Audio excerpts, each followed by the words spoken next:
Bonjour, je suis Julien Bosch, fondateur et dirigeant de Cause à effet, société spécialisée dans la collecte de fonds en face à face pour les associations de solidarité.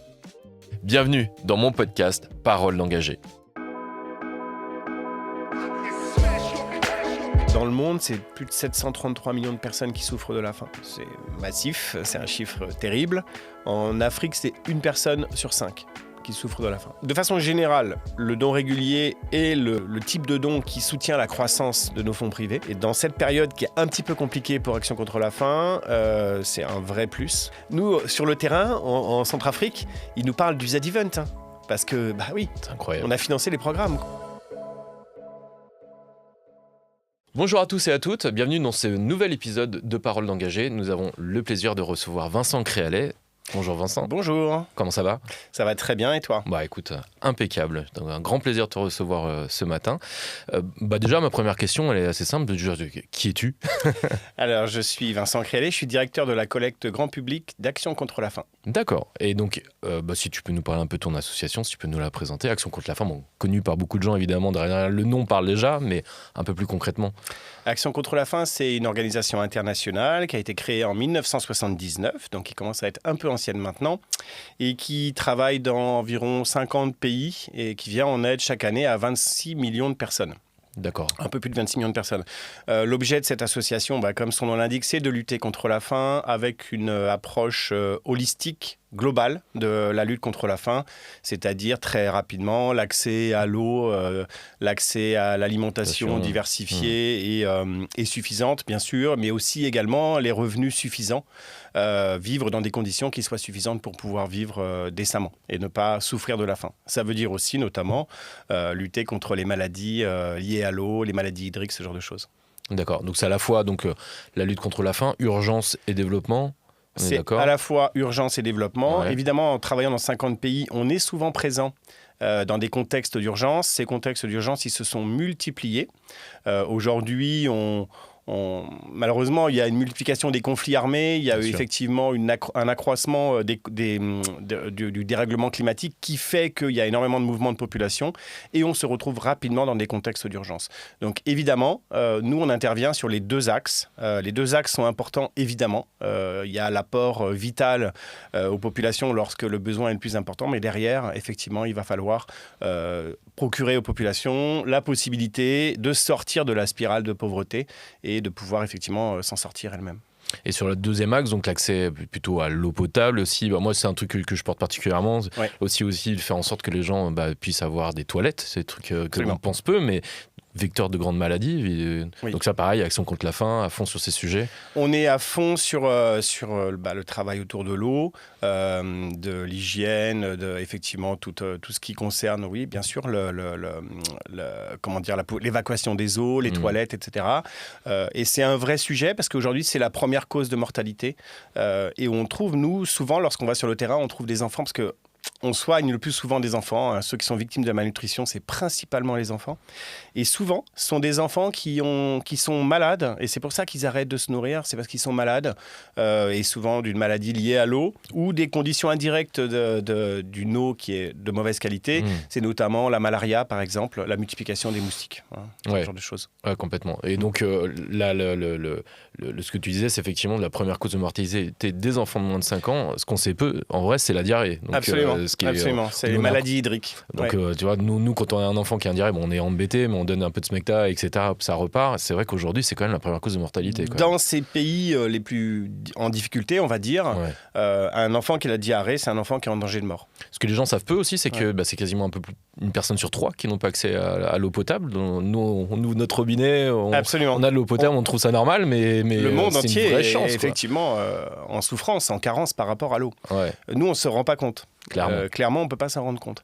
Mais c'est un vrai souci, et c'est même plus qu'un souci, c'est un drame majeur que une grande partie des pays dans lesquels on travaille, auxquels sont confrontés ces pays-là. Oui. Complètement. Et le dernier volet aussi, du plaidoyer, il me semble, vous faites pas mal de plaidoyer pour pouvoir changer les lois, en vrai. Absolument. C'est vrai que c'est un axe important. On sait qu'on doit intervenir sur le terrain, mais on sait aussi que témoigner, ça fait partie de l'ADN de Action contre la faim. Et ce témoignage, il est clé pour pouvoir faire avancer les choses, pour pouvoir faire avancer les lois, les États, où qu'on travaille d'ailleurs, parce que c'est le cas en France, évidemment, c'est le cas au sein de l'Union européenne, mais c'est aussi le cas dans nos pays d'intervention, évidemment. Et rappelle-moi, c'était combien de pays d'intervention aujourd'hui ? 50 pays. 50 pays, ok, super. Et donc toi, Vincent, dans tes fonctions aujourd'hui, c'est quoi ton quotidien ? Tu fais quoi de tes journées ? Alors, je pense sont remplies. Mon quotidien, c'est d'encadrer principalement une équipe qui va chercher des fonds. Action contre la faim est financée à hauteur de 20% par les fonds privés. Et moi, je suis en charge effectivement de ces fonds privés auprès des particuliers. Donc mon quotidien, c'est de trouver, à la limite de coordonner et puis de trouver tous les moyens possibles et imaginables pour collecter des dons.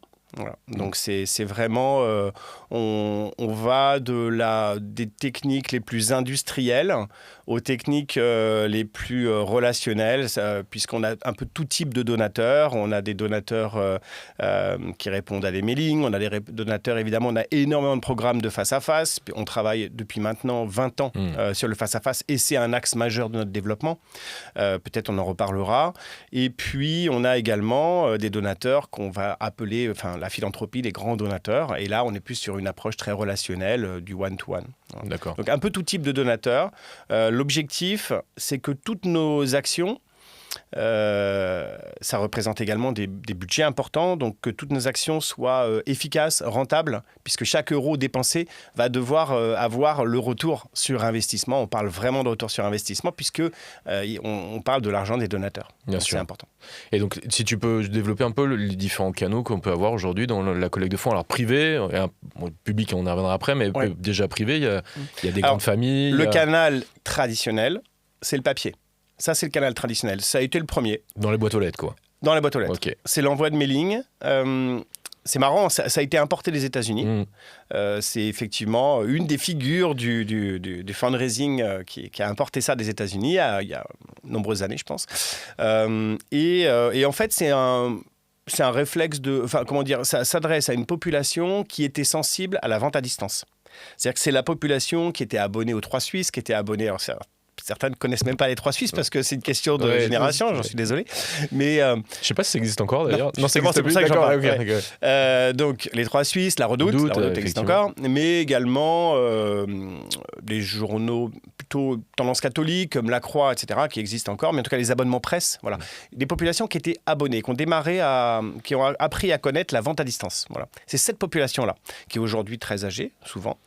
Et cette population-là, elle a été sensible à l'envoi de messages, de mailings, qui ressemblaient très fort à ce qui se faisait aux États-Unis. Voilà. Souvent qui jouaient sur l'émotion, beaucoup. Beaucoup de textes et beaucoup de photos assez dures qui jouaient sur l'émotion, sur l'urgence et sur l'émotion. Ça, c'est une première famille. Ça existe encore et ça marche encore. On va dire que ce n'est pas le canal qui est en croissance, clairement pas. Mais aujourd'hui, ça représente encore des parts importantes des financements. Et puis surtout, ce qui est important, c'est que ces gens-là, certains se transforment en grands donateurs, certains se transforment en testateurs, c'est-à-dire qu'ils vont mettre en place un leg pour Action contre la faim, et certains deviennent prélèvement automatique, un donateur régulier. On va en parler du donateur régulier, mais il y a une partie importante qui vient du papier. Donc voilà, c'est des donateurs importants, très âgés aujourd'hui. Et puis ensuite, on a à peu près le pendant du papier sur le digital. Alors là, un peu tout type de population et d'âge et de génération, puisque tout le monde à peu près est connecté. Donc là, c'est mail, c'est... Envoi d'email, publicité sur Internet, tout ce qu'on peut essayer d'imaginer. Voilà, aujourd'hui, les chiffres de franche générosité, je crois que c'est 33% de la collecte qui se fait sur le digital. C'est beaucoup, c'est conséquent. Et donc ça s'est développé au fil des années. Il y a une digitalisation qui ne sera pas à 100% en réalité. On voit qu'on n'a pas les mêmes volumes que sur le papier, par exemple, ou sur le face-à-face dont on va parler. Donc ça, mais c'est quand même très important. Voilà. Et de même, on peut mettre en place du don régulier également sur Internet. On fait des dons ponctuels, on peut faire tout type de dons. Donc c'est plutôt intéressant. Et ça, c'est en évolution, c'est stagnant ? C'est en évolution. Ouais, c'est en évolution aussi, ça continue. D'accord, absolument. Okay. Et ce qui est intéressant, intéressant et dangereux à la fois, c'est que 40% de la collecte de l'année, elle se fait sur le seul mois de décembre. Oui. Voilà. C'est un peu le cas sur le papier aussi, mais sur le digital, c'est terrible. Et tu vois, je pensais que c'était plus important sur le papier que sur le digital, tu vois, cette notion-là. Non, aujourd'hui, maintenant, c'est le digital qui a pris le dessus. Et là où c'est simplement hallucinant, c'est le dernier jour, c'est le 31 décembre. C'est le plus gros jour de collecte. D'accord. C'est le 31 décembre entre 11h et minuit. C'est le Noël des associations. C'est le Noël des associations. D'accord. Voilà. Pour Action contre la faim. Alors évidemment, c'est relatif parce que ça dépend bien sûr du montant global, mais juste un chiffre marrant quand même, c'est plus de 300 000 € collectés ce jour-là. Ce journée, d'accord. Voilà. Donc c'est comme s'il y avait une urgence majeure. Et c'est lié à tradition judéo-chrétienne ou juste c'est la fin de l'année, on a fait nos petits calculs d'imposition et un peu des deux. C'est un peu des deux. Je pense que cette tradition judéo-chrétienne, elle est toujours présente. Et c'est pour ça que c'est la fin d'année, que c'est la plus dynamique en fait. C'est le papier, c'est le digital, c'est très dynamique. C'est toujours présent. Maintenant, il y a une utilisation massive du reçu fiscal. Et donc, les gens, effectivement, c'est le moment de faire leur dernier don. Les associations communiquent massivement là-dessus, sur le sujet. Peut-être même, on se pose la question parfois un peu trop. C'est un sujet sur lequel on réfléchit parce qu'effectivement, on communique vraiment beaucoup dessus. Et oui, c'est clairement lié à la fiscalité, à la défiscalisation du don. On a vu effectivement au fil des élaborations de plans de budget, de projets de loi de finances, etc., qu'il y avait toujours des tentations de revenir sur cette défiscalisation. Nous, évidemment, on est vent debout quand on voit ça parce qu'on sait ce que ça nous amène. On sait exactement ce que ça nous amène. Et aujourd'hui, c'est utilisé. Voilà. Puis le traitement qui est fait, moi j'étais vent debout aussi sur ce sujet-là, quand on parle des politiques parlent de niche fiscale. Absolument. Alors que les associations sont là justement pour pallier au déficit même pour le coup d'État. Enfin, si aujourd'hui on parle de, je sais pas, de l'aide sociale comme une niche fiscale, enfin on est vraiment dans, enfin c'est vraiment, je vais trouver ça vraiment scandaleux à cette époque-là. Absolument. Et encore heureux que ça n'a pas été touché. Absolument. Vraiment, Après, on est vigilant parce que ça peut arriver. Bien sûr. Ça peut arriver puisque évidemment ça représente quand même des sommes importantes et donc il y a des tentations. Et on ne sait pas de quoi sera fait l'avenir. Simplement, on a aussi une chance, c'est d'abord, on est soudés, on est solidaires, c'est de l'économie sociale et solidaire, elle représente beaucoup de salariés. Et je crois que c'est 600 000, mais c'est voilà. ça, il y avait pas mal. Donc c'est un chiffre quand même qui est conséquent. On a un syndicat France Générosité qui se mobilise, qui parle justement au ministre, qui va dans tous les ministères pour justement porter cette bonne parole. Et donc c'est vrai qu'on a aussi cette chance d'être solidaire et d'avoir cette mobilisation très forte qui fait que c'est pas passé la dernière fois. Voilà. On reste vigilant sur le sujet. Oui, parce que c'est pas la première fois qu'on entend dans l'histoire de la collecte. Non. Après, je pense quand même que, même d'un point de vue grand public, retouché à l'amendement Coluche, avec ce que Coluche représente quand même aux yeux du grand public, je pense que politiquement, quand même, c'est un signal fort. Mais bon, là, ils avaient trouvé ils étaient plutôt sur les 20% de revenus. De dons plus élevés. Voilà. Donc là, pour le coup, je pense que ça touchait moins le grand public, mais bon, quand même, malgré tout. Mais il y avait un risque. En fait, le problème, c'est que quand tu commences à toucher à la fiscalité des dons, il y a un risque qu'il y ait une tentation à un moment donné de toucher à toute la fiscalité des dons. Tu vois, c'est ça le problème. C'est que nous, c'est ce qui nous angoissait beaucoup. Parce que bien sûr, il y avait un sujet sur les grands dons, parce que c'est important. Et on voit maintenant que ça prend de plus en plus d'importance. Mais il y a un sujet sur l'ensemble des dons, où nous, les dons, ils sont exonérés à hauteur de 75%, tu vois, jusqu'à 1 000 €. On voit bien que c'est utilisé et on voit bien que ça nous permet, chaque année, le don moyen, il augmente. Donc c'est très clair. Voilà. Donc ça, c'est très important. Voilà. Et pour revenir sur les canaux... Tu m'as parlé du leg aussi. Alors le leg... Parce que ça, c'est quelque chose d'assez méconnu. Pas facile, parce qu'on parle d'un sujet complexe quand même, qui est la mort. Très complexe.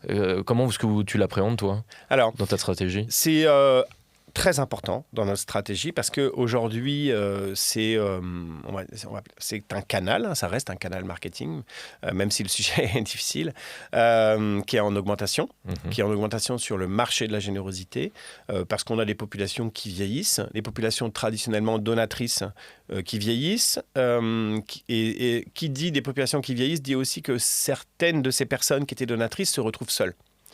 Et il y a une tentation souvent, effectivement, plutôt que de donner son patrimoine quand elle est seule à l'État, par exemple, de plutôt favoriser une association, ou plusieurs, en général, c'est plusieurs associations, qui vont pouvoir mettre en place sur le terrain des choses et faire vivre, d'une certaine façon, ce patrimoine. Donc, transmettre à une association, c'est un vrai acte de générosité qui se développe de plus en plus. aujourd'hui, c'est quelque chose. Alors, tu as des associations, comme Auteuil, par exemple, c'est leur spécialité. Et donc, eux, ils en ont. Alors, toutes les associations confessionnelles sont très, très.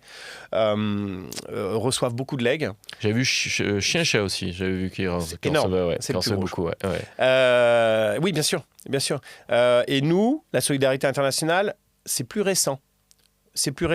Quand je dis récent, ça fait quand même peut-être 20 ans qu'on en reçoit, mais c'était des petits montants. Et puis, ça commence à devenir intéressant en termes financiers parce que ça nous permet, nous, derrière, et bien sûr, le plus intéressant, c'est quand on ne nous demande pas d'affecter à un projet particulier parce qu'on l'utilise après exactement comme on le souhaite. Et ça, c'est effectivement... Et globalement, ils ne sont pas affectés, d'ailleurs, ces legs. D'accord, ok. Ce qui est assez étonnant. Oui. On aurait pu croire qu'ils voulaient vraiment participer à un projet en particulier. Ce n'est pas le cas. En tout cas, chez Action contre la faim, ce n'est pas le cas. Et oui, c'est important. Et aujourd'hui, il y a plusieurs façons de transmettre son patrimoine. Il y a le legs, qui est en fait une disposition testamentaire que tu vas mettre en place chez ton notaire. Dans beaucoup d'endroits, le notaire, c'est quelqu'un d'important pour les familles. On parle toujours de notaire de famille. Le notaire de famille, il donne des conseils, éventuellement.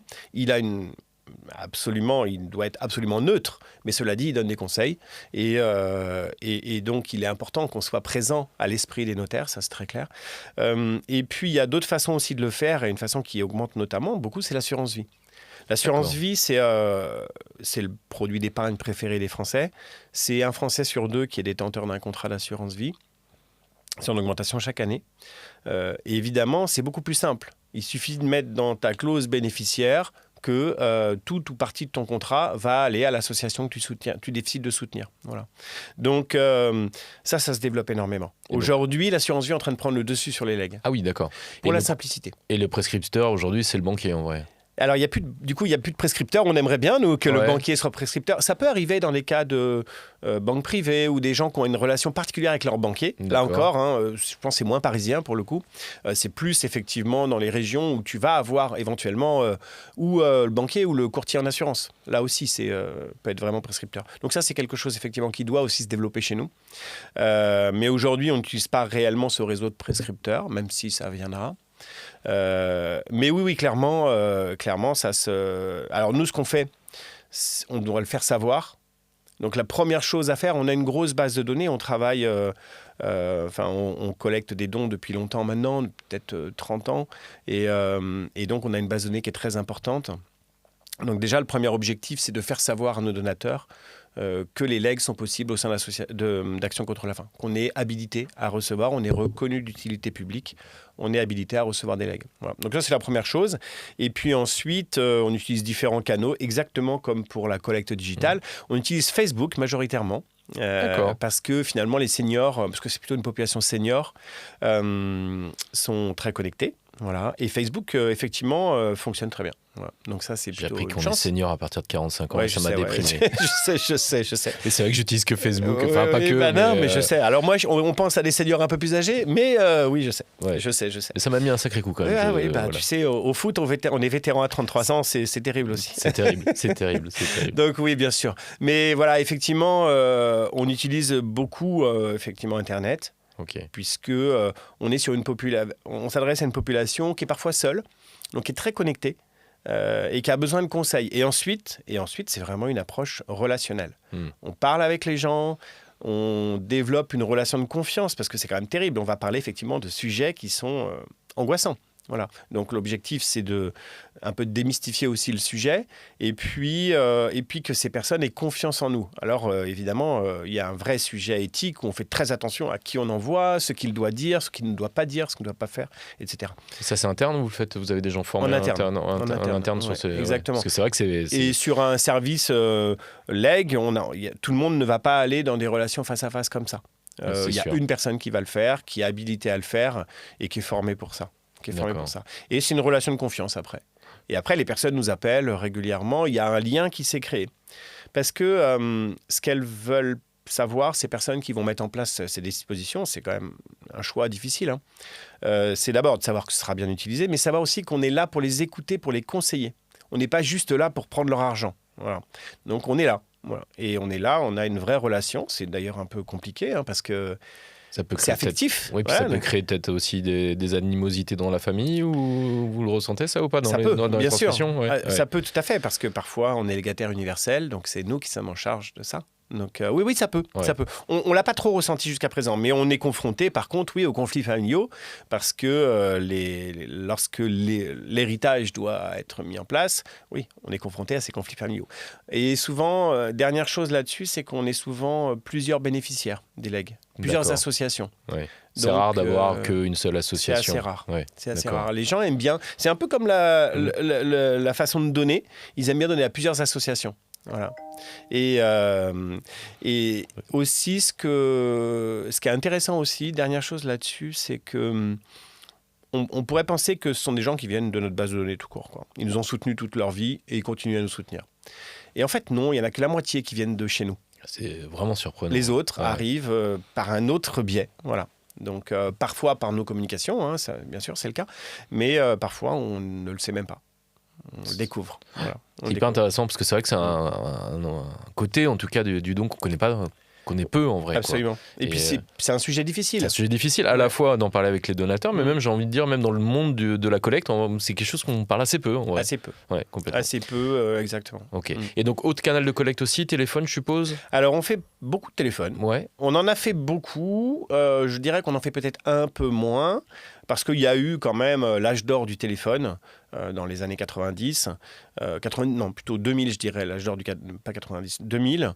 Là, c'était vraiment l'âge d'or parce que le digital n'était pas encore très développé. Le face-à-face démarrait, globalement. Et c'est vrai que le téléphone, c'était un outil important. C'était un outil important de relation. C'était le seul moment quasiment où on pouvait parler aux donateurs ou aux prospects. Voilà. Donc on en fait encore beaucoup, même si ça devient de plus en plus compliqué pour plein de raisons.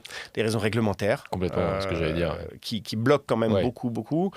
C'est vrai qu'aujourd'hui on reçoit un appel, il y a écrit appel indésirable, on a moins envie de répondre. Complètement. Voilà, c'est un peu une difficulté. Par contre, il y a des moments où bon, globalement ça fonctionne encore, on l'utilise encore. Hein. Ça marche notamment lorsqu'on appelle les donateurs pour leur proposer d'augmenter le montant de leurs dons réguliers. Les gens qui signent une pétition, par exemple, qu'on va appeler derrière, ça fonctionne encore. Il y a encore des cas pour lesquels ça marche, mais c'est pas aussi fort que ce que c'était auparavant. Mais on l'utilise encore, hein, on l'utilise encore beaucoup. Et c'est vrai que là aussi, on s'appuie sur des personnes au téléphone qui sont formées.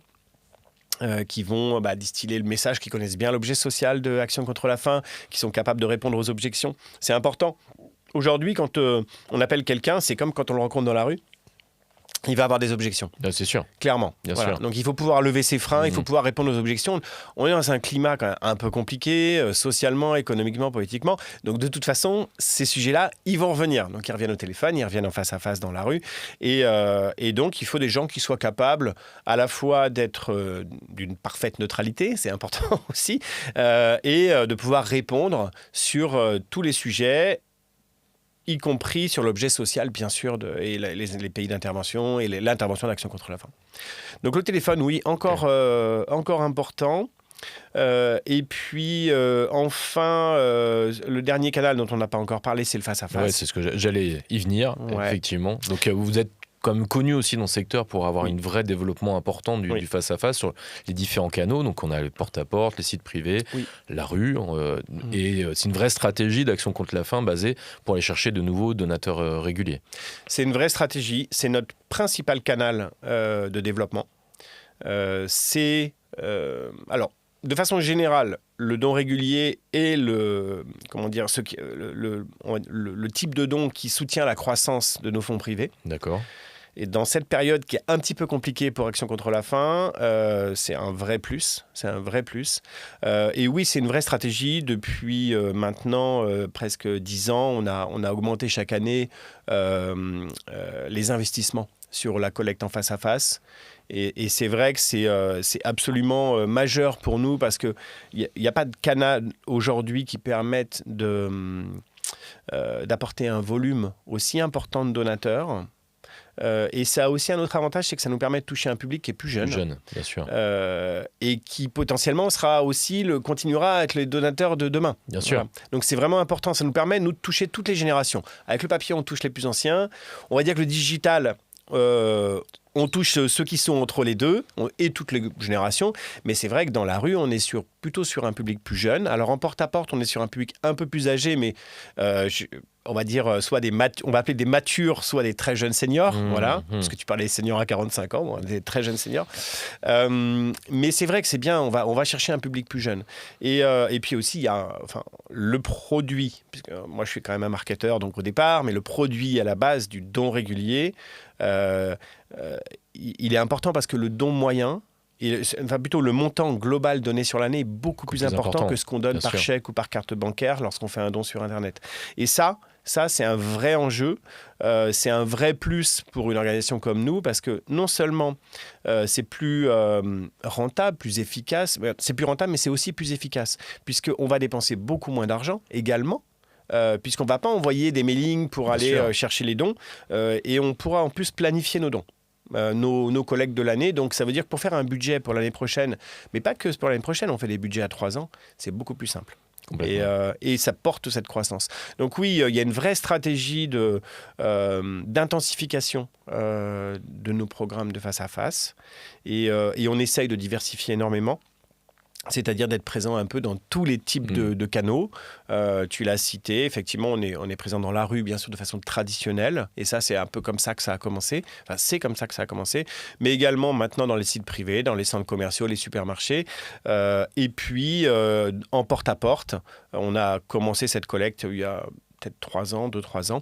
Et effectivement, c'est une collecte importante. Et voilà, nous, on diversifie. L'objectif, c'est d'être...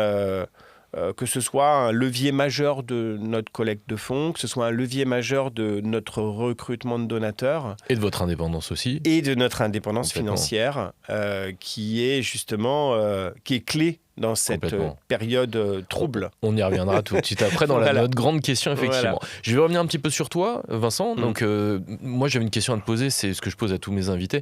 C'est qu'est-ce qui t'a amené, toi, dans le secteur associatif ? Quel était le tournant pour toi où tu t'es dit j'ai envie d'aller dans ce secteur-là? Alors j'ai toujours eu des affinités très fortes sociales, on va dire. J'ai toujours eu un goût pour le social. Voilà, tout simplement, quand j'étais étudiant, j'étais animateur, je travaillais avec des enfants, je travaillais avec des ados. J'ai fait mon service militaire dans un collège en ZEP. Voilà, j'ai toujours... je pense que ça vient de mon éducation, là, pour le coup. J'ai été élevé comme ça. Tu viens d'où ? Moi, je suis parisien. Je suis parisien. Vrai parisien. T'es un vrai parisien ? Il en reste encore, on en a trouvé. Mais tu vois, pour la petite histoire, j'avais un père publicitaire, enfin, il est toujours là, heureusement. J'ai un père publicitaire qui laissait sa voiture, était en voie, la voiture était ouverte. Il y avait un SDF, à l'époque, on appelait ça un clochard plutôt, qui dormait dans la voiture. Il laissait la voiture ouverte, le mec dormait dans la voiture toutes les nuits. D'accord. Ouais, j'étais un peu élevé comme ça. Ouais, donc c'était un peu la base de mon éducation. D'accord. Et moi, j'ai toujours été sensible à tout ça. Et c'est vrai que je m'étais toujours dit que j'avais envie, je ne savais pas exactement comment, mais de pouvoir avoir un rôle social à un moment ou à un autre. Après, j'ai eu un parcours, tu vois, plus classique d'étudiant en gestion, marketing, école de commerce, etc. Et du coup, je me suis un peu éloigné de ça, même si pendant mes études, je continuais à travailler sur ce sujet-là. Et puis, je travaillais en banque assurance, tu vois, donc j'étais dans un univers un peu éloigné. Et malgré tout, après, au bout d'un moment, je me suis retrouvé, j'avais la responsabilité du marketing client de la banque Carrefour. D'accord. Ouais, donc tu vois, encore plus éloigné. Clairement. Mais tu vois, il y a quelque chose qui a fait tilt là-bas, c'est que moi, je travaillais notamment sur les relevés de compte. La banque Carrefour, je me souviens plus très bien, c'était quelque chose comme 3 millions de porteurs de la carte passe, tu vois, et donc on envoyait chaque mois 3 millions de relevés de compte. Il y avait une notion clairement de marketing déjà. Là, on est purement du marketing direct, du marketing, ouais. Et c'est ce qui m'a permis d'entrer dans ce secteur, en fait, en réalité.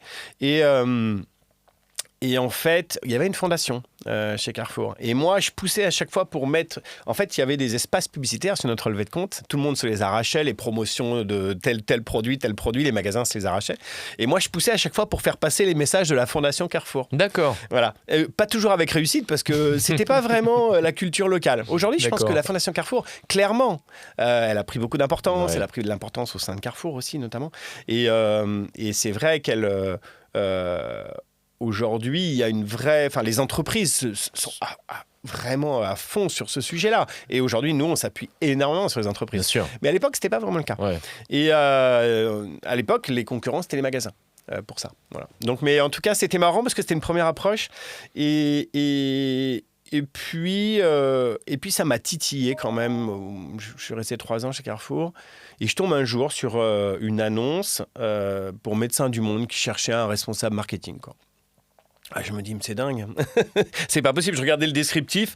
Je me dis, c'est pas possible. Je dois l'avoir, ce poste. Je dois l'avoir absolument. Et donc, j'ai tout fait. J'ai tout fait pour l'avoir. Tu vois, mon DG à l'époque chez Carrefour, il me dit, t'es un dingue, t'es un malade. Tu vois, j'étais super bien payé. Franchement, rien à voir. Tu vois, les salaires sont pas du tout les mêmes. Il me dit, t'es dingue, quoi. Je comprends pas pourquoi tu fais ça. Lui, il comprenait pas. Ouais. Et j'ai tout fait pour avoir le poste. Et ce qui était assez marrant, c'est que le Médecin du Monde, ils habitaient en face de chez mes parents à l'époque, tu vois. Ouais, donc il y avait un truc. Il y avait quelque chose. Il y avait quelque chose. Moi, je crois vachement au petit signe de la vie comme ça. C'était un vrai signe. Alors, franchement, je pense que je les ai harcelés. Ouais. Harcelés. Je pense qu'aujourd'hui, on pourrait plus faire ça. Moi, il y a quelqu'un qui me harcèlerait comme ça, je l'évacuerais en vitesse. Après, si tu cherches quelqu'un qui fait du marketing, tu dis que c'est quand même un point positif. C'est que le mec est tenace. Mais je pense qu'il s'en avait vraiment assez. mais en fait, voilà, ça a fonctionné. Et c'est vrai que j'ai quitté avec plaisir. Alors, c'était bien, hein, tout mon passé de banque assurance, j'ai appris vraiment des techniques de marketing que j'ai utilisées après. Tu vois, et d'ailleurs, c'est ce qui a intéressé le DG à l'époque de Médecins du Monde. Lorsqu'il m'a recruté, ce qui l'intéressait, c'était ce que j'avais appris professionnellement chez Carrefour. Et avant, à la GMF, je bossais à la GMF avant. Donc voilà, ça l'intéressait. Et donc, c'est ce que j'ai mis en place après. Tu vois, et donc, j'ai commencé à travailler chez Médecins du Monde comme ça. Voilà. Et pour la petite histoire, donc ça, c'était en 2024. Non. Peut-être pas 2024, je pense pas. Je me rajeunis. Un petit peu. 2004. 2004, voilà. Ça fait beaucoup plus longtemps. C'était en 2004. Et en fait, j'ai travaillé beaucoup sur le marketing direct, sur le travail sur la base de données, la segmentation, tout ce que j'avais fait dans mon passé, hein, que je savais être efficace. Et puis... j'ai mis en place la première mission de face-à-face pour Médecins du Monde. Et j'ai convaincu à l'époque le CA, le DG d'abord, le CA. Je me souviens d'être allé pitcher au conseil d'administration qu'il fallait absolument investir sur le face-à-face, sur ce canal-là. Ouais. Donc, c'était, et aujourd'hui, c'est leur premier canal de collecte. Ouais. Et donc c'était chouette. Et donc après Médecins du Monde, nous on s'est connus, tu étais chez Care. On s'est connus, j'étais chez Care. Donc j'ai travaillé, donc après Médecins du Monde, je suis resté assez longtemps chez Care. Voilà, où j'étais directeur du marketing de la collecte, de la générosité, on l'appelle différemment dans différentes associations. Avec un président un directeur général très dynamique. Hyper dynamique. Ouais, hyper présent. Franchement, qui a porté Care, qui a développé Care. Ouais. Avec qui je m'entendais vraiment très bien, qui était en plus qui croyait énormément au face-à-face. Donc là aussi, moi, arrivant là-bas... Toutes les formations, dès qu'on faisait une formation, il venait dans toutes les formations. Il était à fond, il adorait ça. Il adorait, en fait, et je comprends parce que, il adorait ça. 2, il adorait les gens qu'il faisait. Ouais. Voilà, et c'est vrai, et il faut vraiment le dire, c'est que c'est un métier très difficile et que ce sont des gens qui sont engagés et qui, franchement, qui donnent tout pour y arriver, quoi. Donc, il adorait ça. Il adorait cet engagement. Il adorait presque cette vocation dont il faisait preuve, hein, les recruteurs de donateurs. Donc, lui poussait beaucoup pour ça. Et comme moi, j'arrivais aussi avec mon passé où je voulais pousser ça, du coup, pareil, on a beaucoup investi au sein de Care. On a réussi à trouver des financements, etc., pour faire grossir cette collecte en face à face. Ouais. Mais je me souviens, donc on parle de Philippe Lévesque, je me souviens qu'il venait à toutes nos formations. Absolument. Et moi, il m'avait raconté une histoire qui m'avait beaucoup marqué. C'est qu'un jour, il m'a raconté ça, c'est qu'un jour, il avait besoin d'argent pour financer je ne sais plus quelle mission. Et il a été voir la maire de Paris, ou le maire de Paris, je ne sais plus qui c'était à cette époque-là. Je crois que c'était Bertrand Delanoë, donc on va dire le maire de Paris. Et donc, il arrivait, il dit bonjour, voilà, je suis le directeur de Care France, qui n'était pas forcément très connu quand même. Et là, Delanoë, il dit oui, je vois très bien, c'est les petits bonhommes oranges qui sont en bas de l'hôtel de C'est ville. magique. Et il a réussi, ça fait partie peut-être certainement de la décision, de la notoriété de l'asso, et que ça lui a permis de décrocher cette subvention. Donc on aimait bien raconter cette anecdote à nos recruteurs pour leur montrer, en plus de la collecte qu'ils peuvent faire en face à face avec les passants, qu'il y avait aussi une autre importance, c'était aussi la notoriété de l'association en tant que telle, quoi. C'est vrai pour Action contre la faim aussi. Hein. Complètement. C'est l'image d'Action contre la faim d'abord qui est dans la rue. Et puis, bien sûr que ça participe à la notoriété parce que les gens nous voient. Donc oui, clairement. Et c'est vrai que CARE n'était pas connu, peut-être un peu moins. Et oui, ça participait avec en plus la couleur orange. On nous voyait bien. On ne pouvait pas le louper. Ouais, on nous voyait bien. Donc oui, c'est clair. On nous voit toujours bien d'ailleurs, parce qu'on est toujours orange avec CARE. Ok, et donc dernier opus pour le moment, donc là vers Action contre la faim, c'était la bascule, c'était le projet, c'était les gens, ça a été...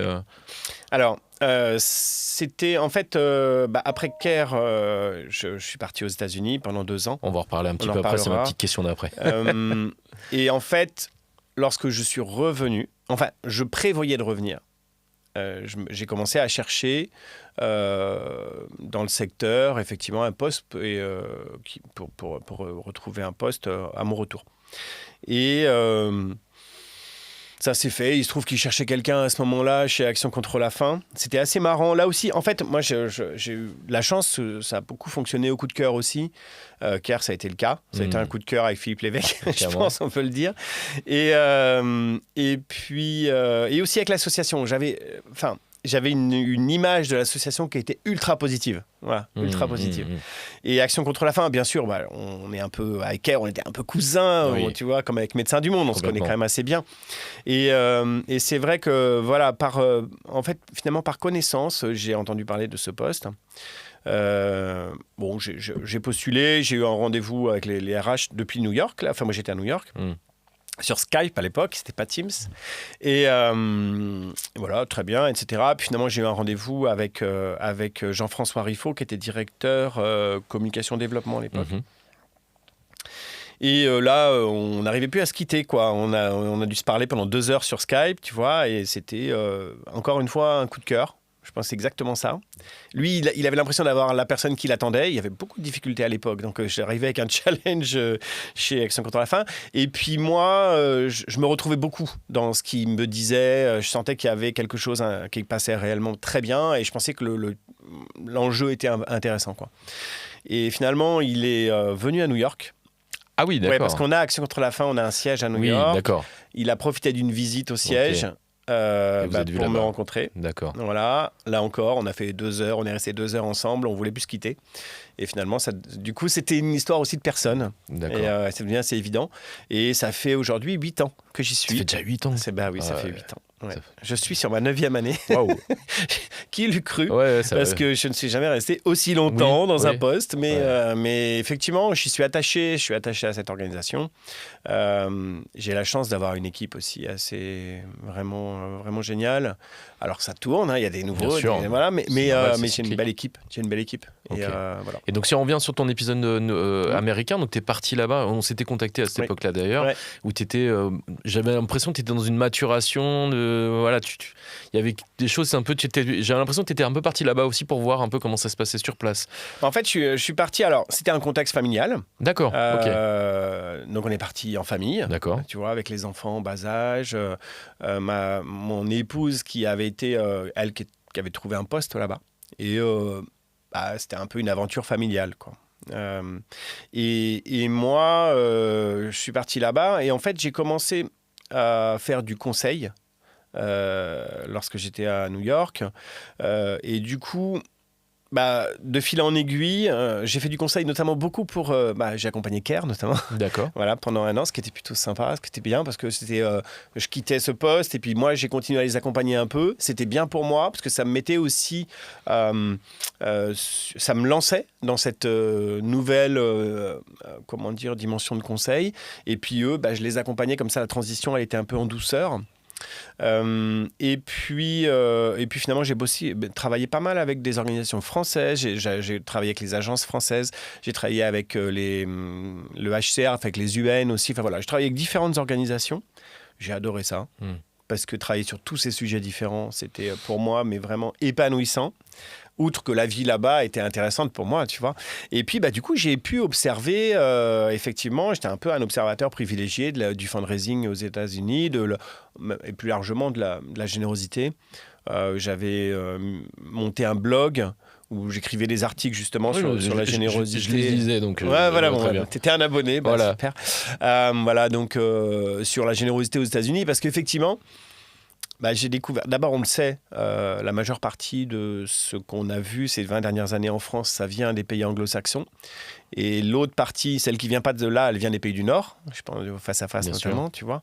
Mais c'est vrai que tout le marketing direct, tout ce qui a été fait, ça vient des Américains. Voilà, c'est vraiment la reproduction de ce qui se fait aux États-Unis, sachant que la culture américaine est quand même différente.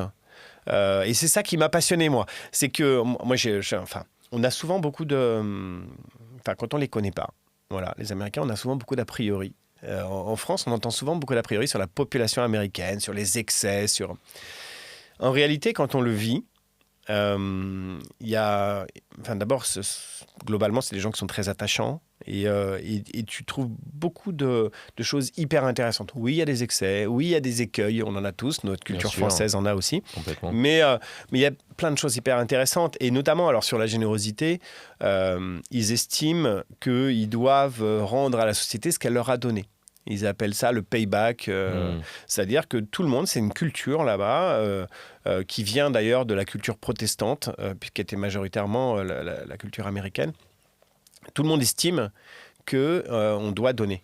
Voilà, on doit donner à la société. Et c'est pour ça aujourd'hui que, tu sais, il y a un mouvement des philanthropes qui disent nous, on ne paye pas assez d'impôts aux États-Unis. Ils trouvent qu'ils ne payent pas assez d'impôts, sachant que les services publics sont une catastrophe, les routes sont dans un état loin de l'image qu'on a d'ailleurs des Américains. Ouais.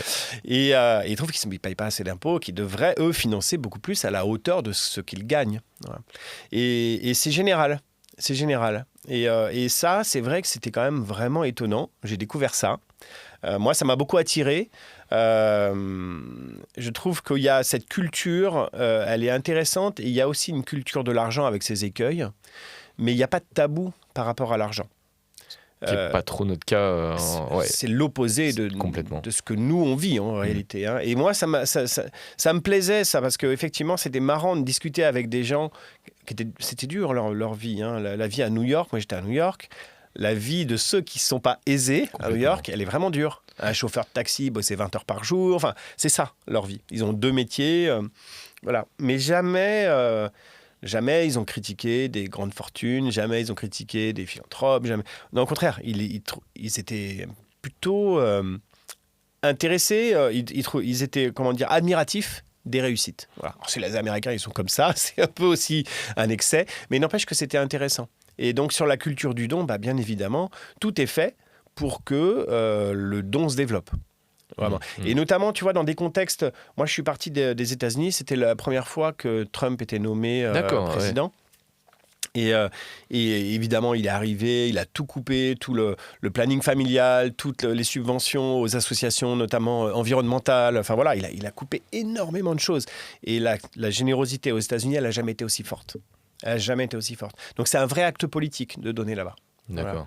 Voilà. Ouais. Voilà, donc on a beaucoup à apprendre d'eux. Et tu as ramené des choses un peu, ou tu as la sensation d'avoir ramené des choses sur le...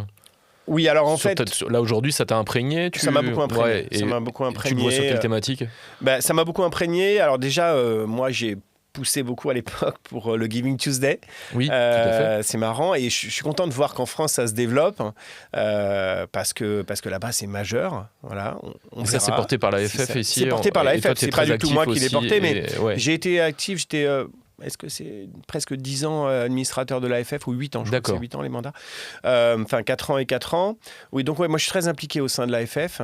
Donc, il y a l'Association française des fundraisers, pour ceux qui ne connaissent pas. L'Association française des fundraisers. Je suis également, d'ailleurs, pour la petite histoire, je suis intervenant aussi dans le certificat français du fundraising, qui est fait en partenariat avec l'AFF et les SEC. Voilà, donc, oui, je suis assez impliqué et je fais de la formation aussi pour l'AFF. Donc, voilà. Et effectivement, donc, Giving Tuesday, moi, en tout cas, au début, je poussais pour ça. Ça, c'est clair. Des choses aussi intéressantes... tu sais, les pages de collecte individuelles qu'on peut mettre, alors du type crowdfunding, mais plus aujourd'hui le peer-to-peer, ce qu'on appelle le peer-to-peer, c'est-à-dire D'accord. moi je vais courir et je décide de mettre en place ma page pour la cause médicale, pour les enfants touchés par le cancer, par exemple, ces choses-là. Aux États-Unis, ça représentait beaucoup et il se passait des événements incroyables autour de ça. Et ça, j'ai essayé de le pousser moi, chez moi, enfin ici, lorsque je suis arrivé chez ACF. Et avec des réussites diverses, parce que c'est pas encore... C'est plutôt lié, moi j'ai l'impression qu'en France c'est plutôt lié à effectivement des événements sportifs. Je sais que WWF faisait le pentathlon, ou évidemment Oxfam avec le Trail Walker qui est un grand événement. Et j'ai l'impression qu'en France on aime bien que ce soit couplé à ça en vrai. Absolument. Et d'ailleurs souvent, tu as raison, c'est l'événement sportif, c'est-à-dire que on va saluer l'effort. Voilà, on va saluer l'effort. Donc les donateurs, ils vont donner pour saluer cet effort. Mais en fait, comment dire, on est heureux que la générosité progresse en France, mais malgré tout, on est loin en termes de générosité par rapport aux autres pays du monde. Le classement de la France en termes de générosité par rapport au nombre d'habitants, on est 100e mondial. Tu vois, les États-Unis doivent être 2e ou 3e. Les premiers, c'est des pays asiatiques. Ce qui est assez marrant. Ça, c'est peu ce connu. Qui est assez marrant. Qui est très peu connu. Donc voilà, on est encore loin. Ça se développe. C'est en train de se développer. Ça, c'est un axe de développement. Moi, j'y crois quand même parce que, effectivement, tu as certaines réussites. Hein, tu as certaines choses qui peuvent très bien fonctionner. Et finalement, aujourd'hui... il y a quand même des très belles réussites en France, je pense au Téléthon par exemple. Le Z-Event. Le Z-Event, c'est incroyable. Traditionnellement le Téléthon. Le Z-Event, ça a été... incroyable. Cette année, c'est 16 millions, c'est ça, je crois. C'est incroyable. 16 millions cette année. En un week-end, c'est incroyable. Absolument incroyable. Un public totalement nouveau. Complètement. C'est pas un public de donateurs au départ. C'est un public de donateurs pour des choses, mais pas forcément pour des causes et surtout pas pour des associations. Ça, on l'a appris, nous, ayant été bénéficiaires du Z-Event.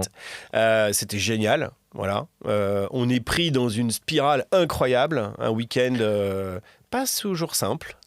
Parce qu'on est pris dans une spirale aussi de haine parfois.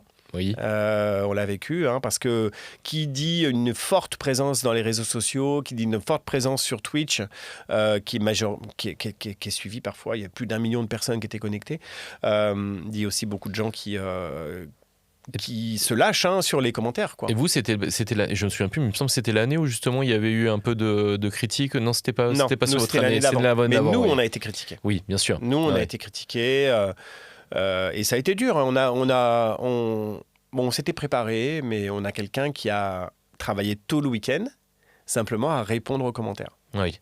D'accord. Voilà. Donc c'était mais c'était en même temps c'était incroyable. C'est incroyable. 10 000, nous on était pas au 16, nous on était à 10 millions. C'était juste hallucinant. Incroyable. Et ce qui est dingue, alors ça se passe à Montpellier, petit coup de cœur, parce que comme tu sais, je suis montpelliérain. Et donc voilà, donc petit coup de cœur. Nous on suit parce qu'en local, ça fait quand même, ça crée quelque chose. On voit d'ailleurs tous les participants avec leurs t-shirts Z-Event un peu partout dans toute la ville sur ce week-end ou avant ou après. Et moi, ce qui m'avait fait estomaquer, c'est qu'ils s'étaient mis. Il y a eu un moment, je crois que c'était, je sais pas si c'était avec vous, ils se sont mis dans l'idée de faire sauter PayPal. Donc ils ont demandé à toute leur communauté, à un instant T, d'appuyer sur le bouton don et pour faire sauter PayPal. Et ils ont réussi à faire sauter PayPal. Mais c'est étonnant. C'est étonnant. Alors c'est vrai que d'abord ils sont incroyables. Ces personnalités, ces deux personnes sont absolument incroyables quand même, qui ont monté le Z-Event.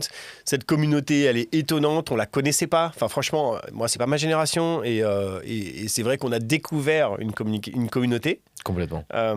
Qu'on voit pas en plus parce qu'ils souvent on les voit pas dans les rues, on la voit pas. Mais non. Et donc c'est très étonnant et ils sont capables de faire des choses incroyables. En tout cas, et parfois d'ailleurs, ça peut être décrié. Moi je trouve que c'est absolument génial. Il y a aujourd'hui pas un événement qui ait réussi à collecter autant d'argent. On est d'accord. C'est quand même hallucinant. Complètement. Et donc, nous, ça nous a permis de financer des pays. Tu vois, je pensais notamment à la République centrafricaine. On a financé pendant 1 an nos programmes en République centrafricaine dans l'hôpital à Bangui. Tu vois, c'est directement nous l'impact. Nous, sur le terrain, en Centrafrique, ils nous parlent du Z-Event. Parce que, c'est incroyable. On a financé les programmes, quoi. Oui, c'est sûr. Donc voilà. D'ailleurs, un grand remerciement. Vraiment, de toute façon, on les a beaucoup remerciés, mais vraiment, c'était incroyable. Bon. il se fait un peu rare dans les médias. Pour rien te cacher, comme j'ai on l'a contacté pour venir à ce podcast. Comme il est très attentionné à ne pas être dans les médias, Ouais. il a refusé, mais ça aurait été un plaisir immense de l'avoir dans ce podcast. On va passer à la grande question. Ouais. La grande question avec toi, qui est un sujet majeur aujourd'hui pour Action contre la faim. Ouais. Je rappelle donc qu'en janvier dernier, Donald Trump décide de couper de plus de 80% les financements de l'USAID, donc le Fonds de développement américain. ACF est touché de plein fouet par cette décision. Déjà, est-ce que tu peux me dire comment est-ce qu'elle est touchée, et puis deuxièmement, les impacts que ça a derrière, parce que évidemment, les impacts sont colossaux. Explique-nous tout ça. Alors, juste pour un petit élément de contexte, dans le monde, c'est plus de 733 millions de personnes qui souffrent de la faim. C'est massif, c'est un chiffre terrible. En Afrique, c'est 1 personne sur 5 qui souffre de la faim.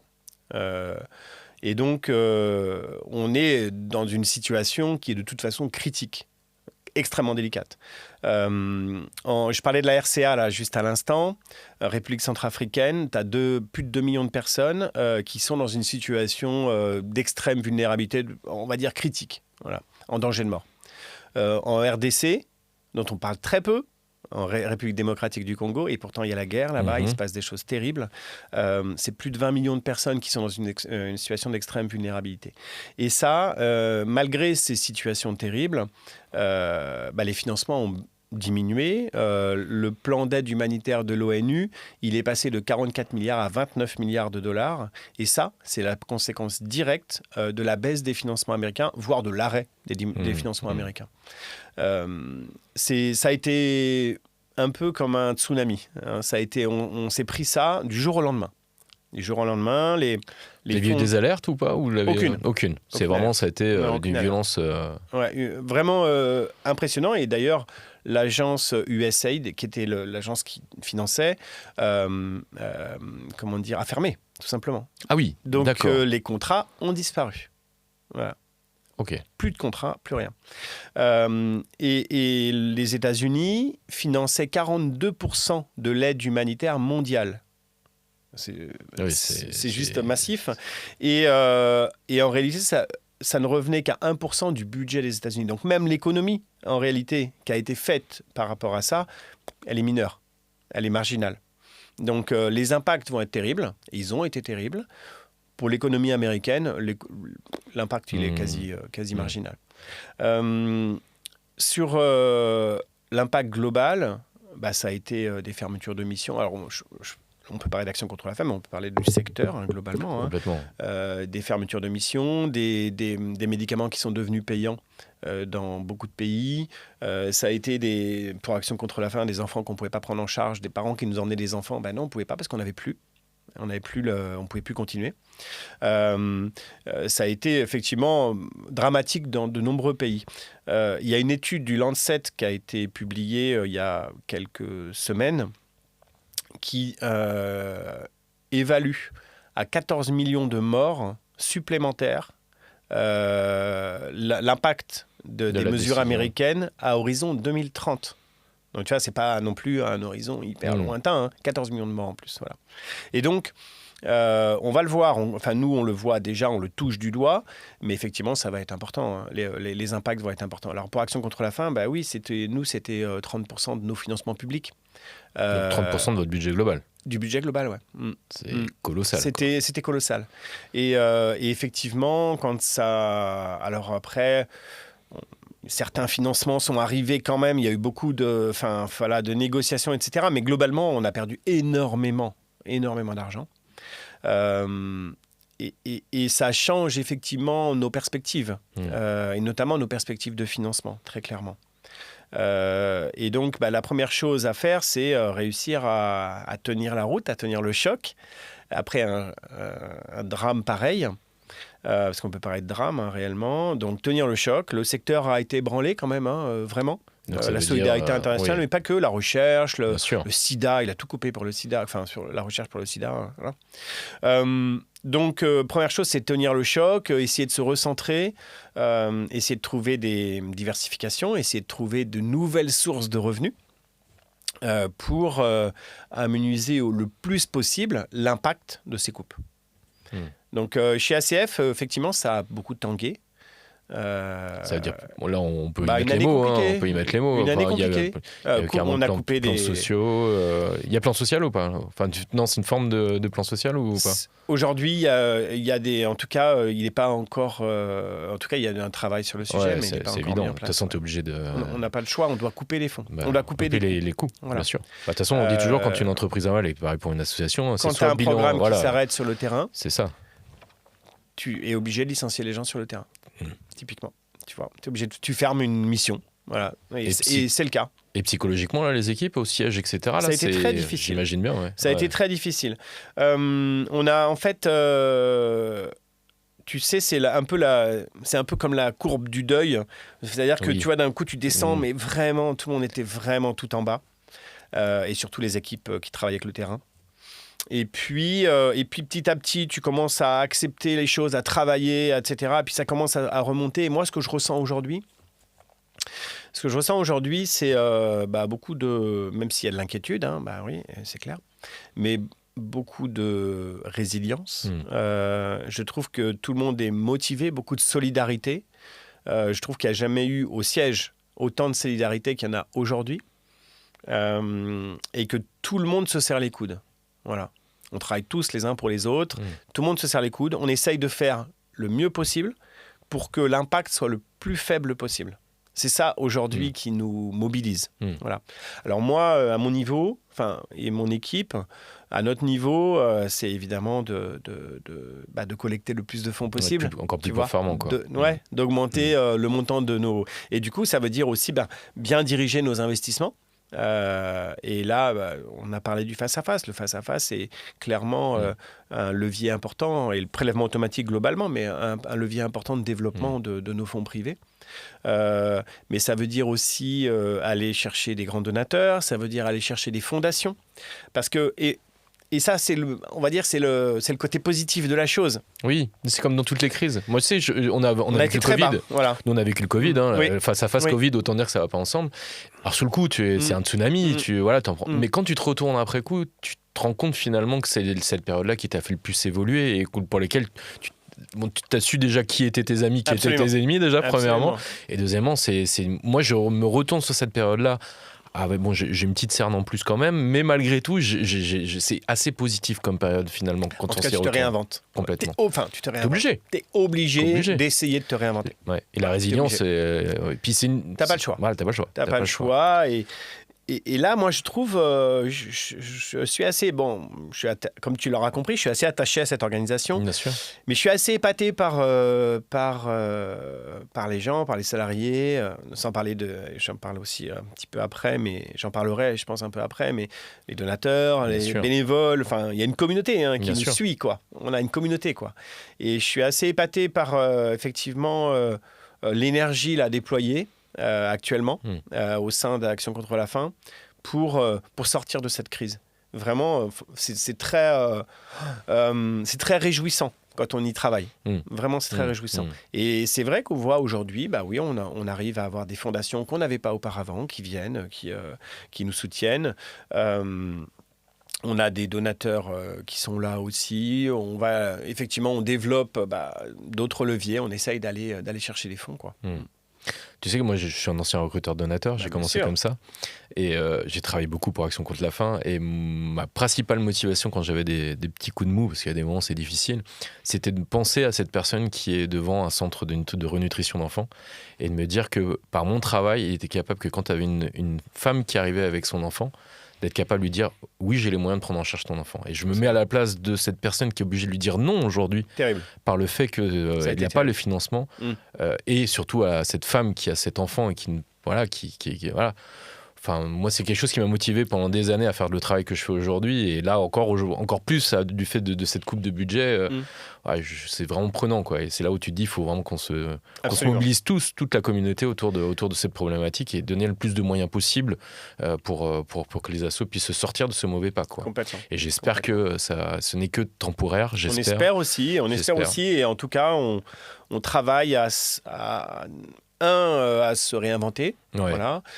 Sans doute se recentrer, effectivement, à se diversifier aussi pour ne plus vivre ça. En fait, on ne peut pas être à la merci des décisions d'un président qui, du jour au lendemain, paf, il décide, c'est fini. Voilà. Surtout qu'en plus, on en parlait dans un précédent épisode avec Valérie Daher, c'est que en plus, ça va à l'encontre même, parce que finalement, ne pas donner de fonds pour le développement entraîne des mouvements de population. Donc dans cette volonté de repli, ça fait l'inverse en vrai. Quoi. Ça fait l'effet inverse. Quoi. Je pense qu'il n'y a jamais eu autant de mouvements de population qu'aujourd'hui. Ouais, bien sûr. Et notamment, alors je parlais des conflits, mais notamment la crise climatique, bien clairement, sûr. Qui pousse les gens à partir. Oui, bien sûr que ces gens, ils vont chercher à aller quelque part. Donc, ça va absolument... on ne peut pas les laisser comme ça. Ouais, c'est sûr. On ne peut pas les laisser comme ça. On va passer à la suite. Allez. Je te propose qu'on passe on a un petit jeu chez nous. Allez. On a 2 tas de cartes. Et donc, on a un tas de cartes qui est des personnalités et l'autre, c'est plutôt des actualités. Donc, je ne sais pas déjà quel tas tu souhaites... Les personnalités non, là, on est sur les actualités. Ah, moi, je vais commencer par les personnalités. Ouais. Allez, on y va. Alors, je mélange un peu pour voir que... Voilà. Hop, je t'invite à en tirer une. Si tu peux nous le montrer. Ah, Malala. Malala, c'est une personnalité importante. C'est une personnalité importante. Ça représente. C'est bien parce que ça représente. On a parlé de CARE, mais ça représente aussi le travail d'ACF d'ailleurs. Ça représente la lutte. Ça représente les violences faites aux femmes. Ça représente. Comment dire, les inégalités qui sont liées au genre.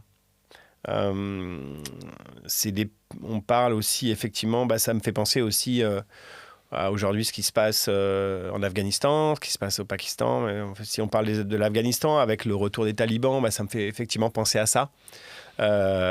Et donc, c'est à la fois on parlait de résilience, c'est des gens qui se battent, mais qui se battent de façon...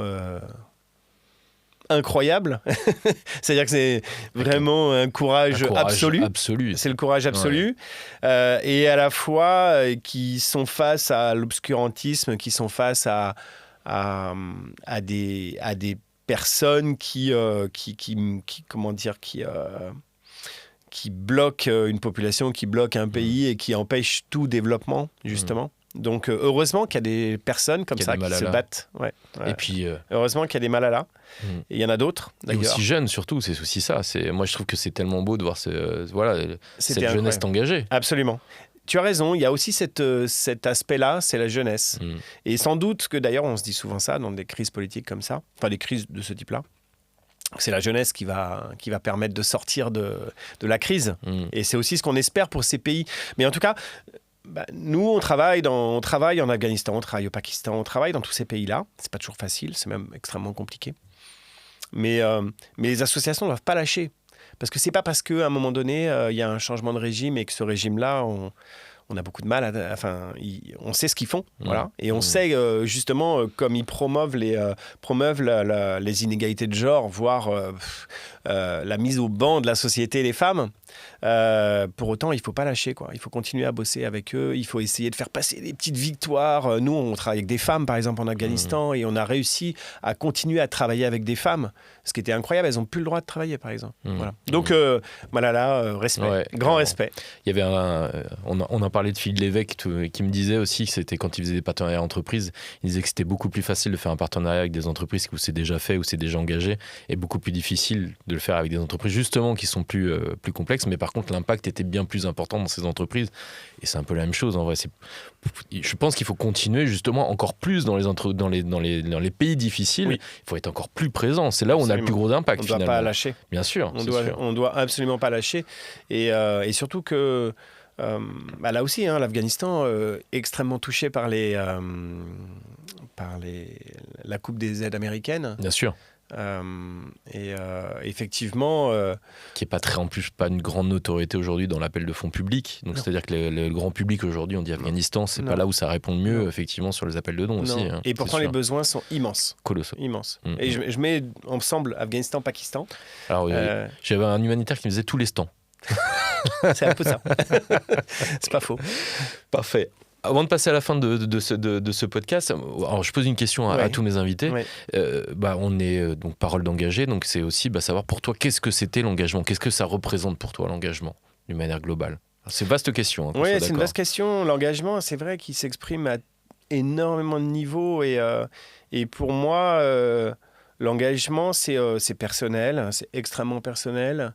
Et c'est un peu une réflexion personnelle qui, de tous les jours, qu'est-ce que finalement, de se dire, qu'est-ce que je peux faire, moi, qui sera une petite victoire, qui sera amener une petite pierre, finalement, à l'édifice, à tous les niveaux. C'est parfois en bas de chez moi, c'est parfois en étant donateur, c'est parfois en étant bénévole, c'est parfois en étant étudiant et puis aller faire un stage solidaire. Voilà, ça se développe énormément, ça fait partie de l'engagement aussi.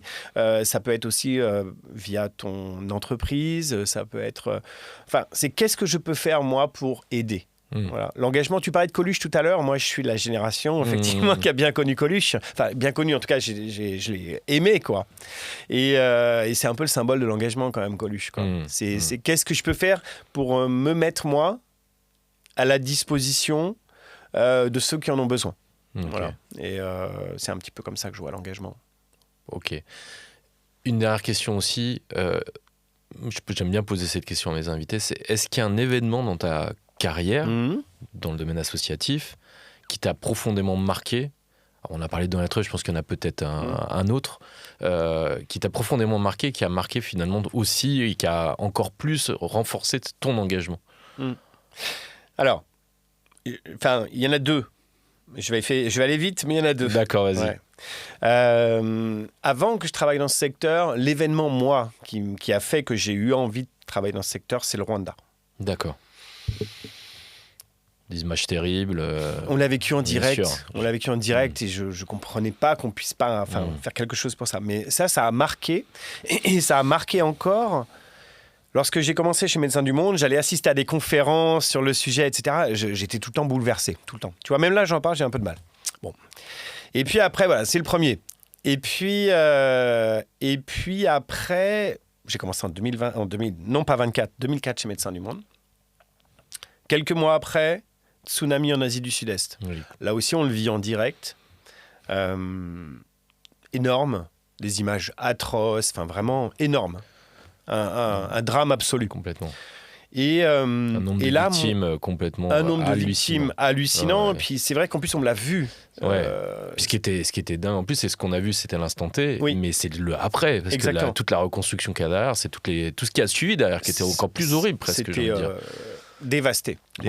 Et c'est vrai d'ailleurs, et en plus de ça, on a beaucoup vu d'ailleurs les images de la Thaïlande. Mais nous, on travaillait beaucoup en Indonésie à l'époque. Et là où ça a été touché en Indonésie, il n'y avait plus rien, quoi. C'était dévasté totalement. Et en fait, là, moi, je venais de commencer. Et je venais d'arriver dans ce secteur. C'était un peu la lune de miel, quoi. J'étais heureux d'être dans ce secteur. Et je pense. Et bam. Et voilà, ce truc arrive. Alors. Là, d'un coup, ça a été nous. Le tsunami, c'était un afflux de dons. Tu vois, de dons, de demandes, aussi de demandes de journalistes, et puis aussi de critiques, d'ailleurs. Tu vois, ça a été terrible à l'époque. Je m'en souviens très bien. Polémiques terribles. Et c'est vrai qu'on était submergés. Internet, notre site Internet n'avait jamais eu autant ni de visites, ni de dons. Il a tenu, d'ailleurs, à l'époque. Heureusement. Mais on n'avait jamais vu ça. On n'avait jamais vu ça. C'était hallucinant. Et donc, on s'est mis en mode de crise. Tu vois, vraiment gestion de crise au niveau des dons, au niveau de la collecte, du marketing. Et il y a eu une énergie qui s'est dégagée des équipes que j'ai retrouvée après dans toutes les grandes urgences. Tu vois, tu vis une horreur, une urgence absolument horrible, mais après, il y a une émulation au sein de l'association qui est assez enthousiasmante, quoi, réellement. Et donc, voilà, j'ai vécu ça. Tu te le prends vraiment en pleine figure, hein. Tu te le prends en pleine figure. D'abord parce que tu as l'impression quand même de faire quelque chose qui est utile. Et ça, quand tu viens juste de rentrer dans ce secteur, tu vois, d'un coup, tu te dis oh, putain, c'est génial de pouvoir participer à ça. Et à la fois, tu dors avec aussi. Hein. C'est un peu difficile. Ouais, tu le ramènes à la maison. Tu le ramènes quand même à la maison.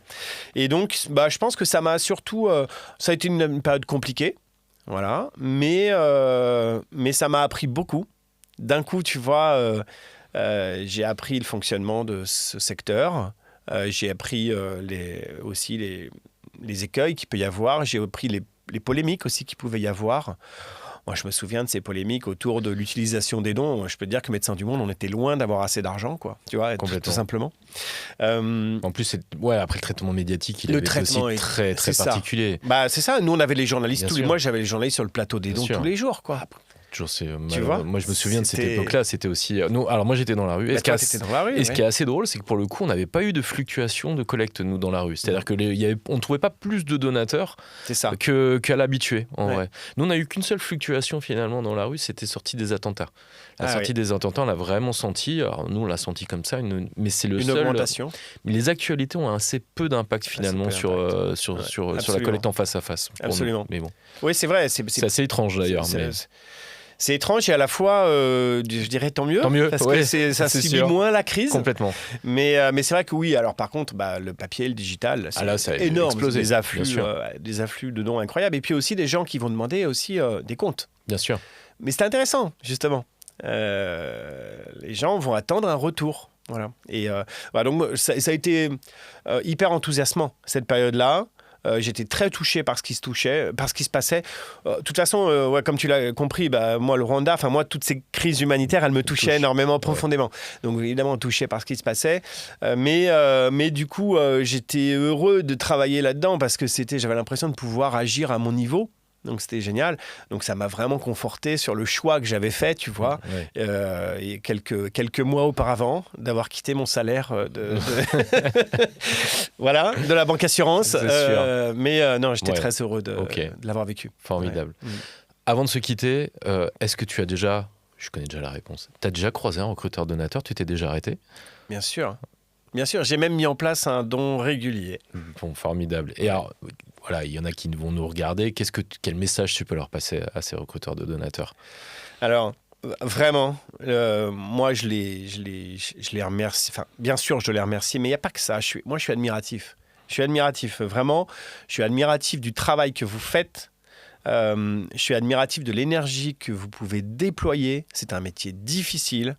Je le sais, je peux te dire que pour m'être testé parfois, avoir emmené des équipes se tester pour essayer de trouver des recruteurs, des donateurs, je sais que c'est dur. Je sais que c'est dur parfois. Vous êtes dans des conditions qui sont terribles. Il peut faire froid, il peut faire chaud, il peut pleuvoir. Les conditions, elles sont dures. Vous prenez des refus à longueur de journée. Mais il y a aussi le côté agréable et enthousiasmant d'avoir des gens qui font le don. Donc moi, je vous dis juste bravo. Merci pour ce que vous faites. Moi, ça fait 20 ans que je suis cette activité. 20 ans que j'y crois et que je la pousse. Partout où j'ai été, je l'ai poussée, cette activité. C'est le cas aussi chez Action contre la faim. Et j'espère qu'elle va durer longtemps. D'ailleurs, c'est aussi le cadre de notre engagement commun au sein de la coordination nationale du face-à-face. J'espère réellement que cette activité, elle va durer longtemps. Mais en tout cas, moi, je vous dis juste bravo et un immense merci pour ce que vous faites. Bon, parfait. Le podcast touche à sa fin. Merci beaucoup de t'être prêté au jeu. En tout cas, c'était un moment très agréable. Avec grand plaisir pour moi également. Écoute, je te dis à très bientôt parce qu'on va certainement se revoir dans pas longtemps. On va se revoir dans pas longtemps. Très bien. À bientôt. Merci à toi. Merci.